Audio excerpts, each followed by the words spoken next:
అందరి నమస్కారం. నేను మీ కొమర్రాజు భరద్వాజ్ శర్మ. ఈరోజు మనం శుక్రుడు వీనస్ గురించి, శని గురించి తెలుసుకుందాం. శుక్రుడు వీనస్ పసుపచ్చ రంగులో ఉంటుంది, కానీ సంస్కృతంలో మాత్రం దీన్ని తెలుపు రంగుగా మనము తీసుకుంటూ ఉంటాం. కానీ ఇది పసుపుపచ్చ రంగులో ఉంటుంది. భూమికి దగ్గరగా ఉంటుంది. భూమికి కవల గ్రహం, ప్రకాశవంతమైన గ్రహాల్లో శుక్రుడు. గ్రీకులు ఈ గ్రహానికి అందమైన దేవతగా భావిస్తూ ఉంటారు. అన్ని గ్రహాలు పడమర నుంచి తూర్పు ప్రయాణం చేస్తే ఈ యొక్క గ్రహం మాత్రం తూర్పు నుంచి పడమరగా తిరుగుతూ ఉంటుంది. దీన్ని వేగు చుక్క అంటారు. దీనికి ఉపగ్రహాలు లేవు. 90% అత్యంత విషపూరితమైనటువంటి ప్లానెట్, చాలా విషపూరితమైన ప్లానెట్ శుక్రుడు. 90% అత్యంత విషపూరితమైనటువంటి ప్రభావం కలిగి ఉంటుంది. అందుకే దీన్ని క్రూర గ్రహంగా పిలుస్తూ ఉంటారు.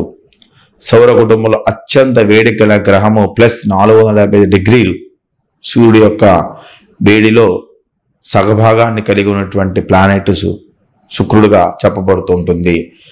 +475 ఇదొక వేడి గ్రహం. శుక్రగ్రహంలో రోజు కంటే సంవత్సరం తక్కువగా ఉంటుంది. అంటే దీని భ్రమణ కాలము 243 రోజులు, పరిభ్రమణ కాలము 245 రోజులుగా చెప్పబడుతూ ఉంటుంది. ఇది మనకి శుక్రుడు గురించి. తర్వాత మనము శని తీసుకుందాం. సాటర్న్, శని గ్రహాల్లో 2వ అతిపెద్ద గ్రహంగా చెప్పబడుతూ ఉంటుంది. ఇది 3 వలయాలుగా ఉంటుంది. అందమైనటువంటి గ్రహం శని, చాలా అందమైన గ్రహం. భూమి కంటే 9 రెట్లు పెద్దది. భూమి కంటే అతి పెద్ద గ్రహం 11 రెట్లు పెద్దది మనకి ఎవరంటే అక్కడ ఉన్నటువంటి బృహస్పతి. భూమి కంటే 9 రెట్లు పెద్ద గ్రహము శని. 1997 అమెరికా దీనిపైన KCP 1997 అమెరికా దీనిపైన KCV అనే ఉపగ్రహాన్ని ప్రయోగించింది. దీనికి 62 ఉపగ్రహాలు ఉన్నాయి. వీటిలో పెద్దది టైటాన్. అదే మనకు కనిపిస్తుంది టైటాన్ అని. కాబట్టి ఉపగ్రహాల పేర్లనేవి కొన్ని కంపెనీస్ పెట్టుకున్నారు. కాబట్టి శనికి సంబంధించిన అతిపెద్ద ఉపగ్రహము టైటాన్. ఇది ఉపగ్రహాల్లో 2వ పెద్దది. వాతావరణం కలిగింది. దీన్ని హైగెన్స్ కనుగొన్నాడు.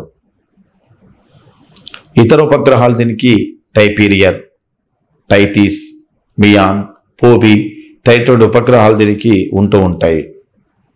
శనిగ్రహం భ్రమణ కాలం మనకి 10 గంటల 39 నిమిషాలు. పరిభ్రమణ కాలం మనకి 29 సంవత్సరం 46 రోజులు.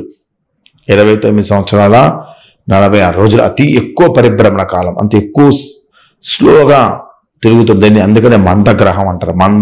మందగ్రహం. అందుకే మనకి శని పట్టినా కానీ 7.5 సంవత్సరాలు ఎక్కువ కాలం పడుతుంది. అది పరిభ్రమణ కాలాన్ని బేస్ చేసుకొని చెప్పడం జరిగింది. అత్యల్ప సాంద్రత గల గ్రహం శని. దీని సాంద్రత 0.69 గ్రామ్స్గా ఉంటుంది. దీని నీటిలో తేలియాడే గ్రహాన్ని కూడా అంటూ ఉంటారు. ఇది మనకి శని గురించి. ఇప్పుడు మనము శుక్రుడి గురించి, శని గురించి వివరంగా తెలుసుకుందాం. మరి మనకు వచ్చినటువంటి భూగ్రహం గురించి వివరంగా తదుపరి ఖగోళ శాస్త్రం భూమి గురించి ఏం చెప్తున్న విషయాలు మొత్తం కూడా తదుపరి క్లాస్ వివరంగా తెలియజేస్తుంది. వీడియో లైక్ చేయండి, షేర్ చేయండి, సబ్స్క్రైబ్ అవ్వండి. మీ కామెంట్ మాత్రం ఖచ్చితంగా తెలియజేయండి.